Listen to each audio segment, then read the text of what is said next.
Hello. This video explains how to use the Knitting Buddy for iOS app. The main screen of the app is divided into a couple of different sections. There's a My Things section, a Reference section, and a section to connect with a couple of different groups, Ravelry or Facebook and whatnot. If you go into the My Things section, you first click on the project page, you're presented with a blank project page. If you go to the Add button, you can add a new project to the app. So I'm going to call mine a test, maybe I'll call it a test sweater.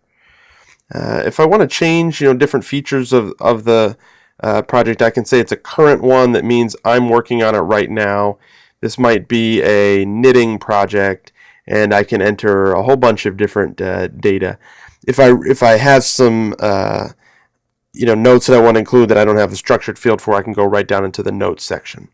When I go back, I can see my test sweater is right here. If I click on, or if I use my finger to tap on test sweater, you get a page that shows you a couple of different things. The biggest feature is obviously the enormous button right here that shows you what row you're on. So as you increase this button, it changes this row number right here, and it says I'm on row 6. If I go down a little bit, I can be on row 1.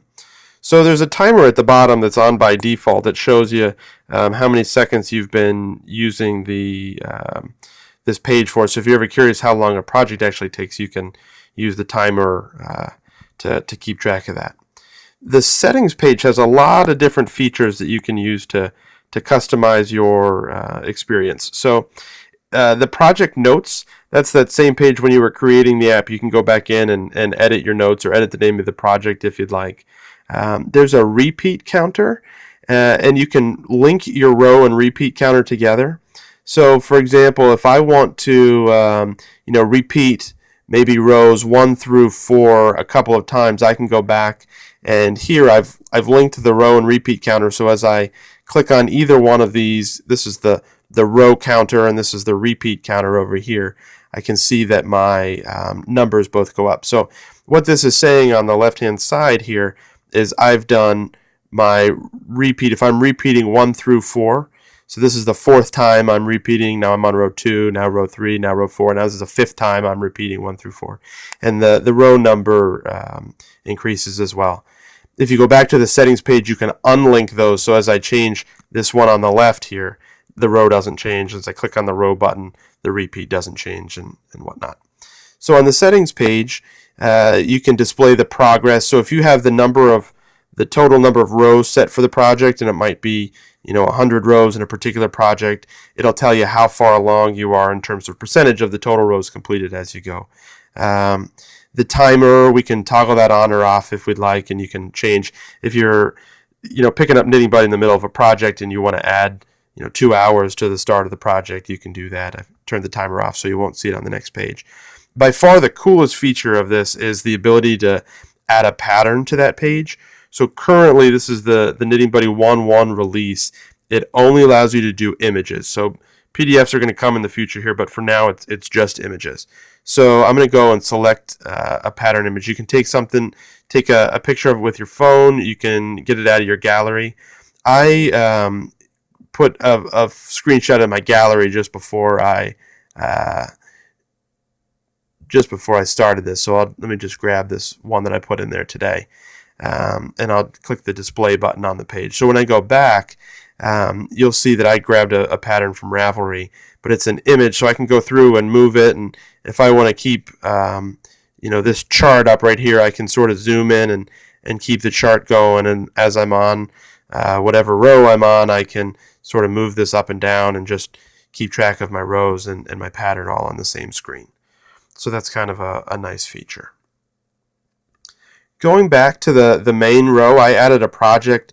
Let me add a needle as well. So this is a knitting needles page. I can go in and I say this might be a cable needle, and I can edit information about the size, if it's whatever size needle you have, or lengths or materials. And then you'll see the associated projects down here. So you can go into a project and associate a cable with it. So if I go into my project view and go all the way, you got to go in a little bit farther into the notes section, and I can go in here and say link a needle. So I'm going to view the linked needles, and it pops up and it says, oh, there's no linked needles for this. If you just back out a little bit and touch this button, it'll link this cable with the needles. So as you go back in and view the linked needles the second time, it'll show you you've got that that needle associated with the project. And then when you go back in on the needles view, you can see and scroll down and say that this needle is associated with test sweater, which is the name of the project that I created. If for whatever reason you enter a needle incorrectly or anything incorrectly, you can just slide over to the left and delete it.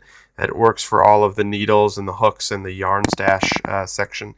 There's a couple of reference charts in here that are kind of handy. So if you want to, what are the different needle sizes and how do you convert them between metric, US, and UK? There's charts for that. There's charts for yarn standards, and if you want to, making socks and you have a sock chart, there's a lot of just useful data in here. Some knitting and crochet symbols if you're trying to figure out what your patterns are saying. There's some useful things there. There's abbreviations as well if you're going through your pattern and you can't remember what a specific thing means. You can go through the abbreviations. And then we've got a pretty active Ravelry group and a newer Facebook page that's starting up. And then if you need any additional support, just go ahead and contact the developer. We're pretty responsive. So I hope you've enjoyed this tutorial to Knitting Buddy, and happy knitting.